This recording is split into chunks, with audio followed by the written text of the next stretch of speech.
2026 FIFA বিশ্বকাপ একটা match দেখবেন, লাগবে পুরো এক মাসের বেতন।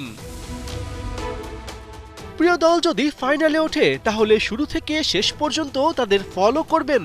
তবে তো 8 ম্যাচের জন্য টিকেটেই খরচ হবে কমসে কম 8.5 লাখ টাকা। এখানেই শেষ না, ম্যাচ দেখতে তো আর পায়ে হেঁটে এক দেশ থেকে অন্য দেশে যাওয়া যাবে না, নিশ্চয়ই ধরতে হবে ফ্লাইট। সেখানেও যাবে আরো 4.25 লাখ। এরপর হোটেল, খাওয়া দাওয়া, ইন্টারনাল ট্রান্সপোর্ট এসব তো আছেই। তো আপনি তৈরি তো এবারের বিশ্বকাপ এনজয় করতে? ফিফা বিশ্বকাপের জন্য টিকিটের দাম, সামগ্রিক ব্যয় এমন পর্যায়ে গেছে যেখানে মধ্যবিত্ত ফ্যান তো বটেই, ধনীদেরও কাহিল দশা। ফিফার এমন সিদ্ধান্তে ইংল্যান্ডের ফুটবল সাপোর্টার্স অ্যাসোসিয়েশন একে হাস্যকর অপমান বলে আখ্যা দিয়েছে। ফিফার তৃতীয় পর্যায়ে টিকিট বিক্রি শুরু হয়েছে।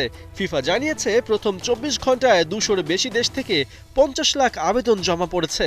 গেল বৃহস্পতিবার ফিফা তাদের টিকিট প্রাইস পলিসি প্রকাশ করার পর দেখা গেছে গ্রুপ পর্বে টিকিটের দাম 2022 বিশ্বকাপের তুলনায় প্রায় 3 গুণ বেড়েছে। এমনকি বিশ্বকাপ ফাইনালে সবচেয়ে সস্তা টিকিটের দামও 5 লাখ টাকা।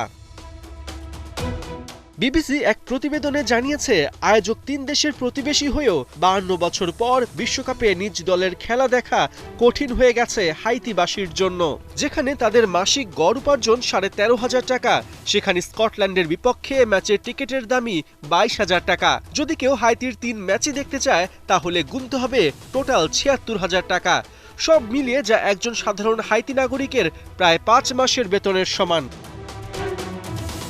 দেখা গেছে যুক্তরাষ্ট্রে হওয়া বাস্কেটবলের NBA, WWE, রেসলম্যানিয়া কিংবা টেইলর সুইফটের কনসার্টের টিকিটের চেয়ে বেশি দামে বিক্রি হচ্ছে ফিফা বিশ্বকাপের টিকিট। বলার অপেক্ষা রাখছে না, এবারের বিশ্বকাপ হতে যাচ্ছে ইতিহাসের সবচেয়ে ব্যয়বহুল। পার্থ বণিক, ৭১।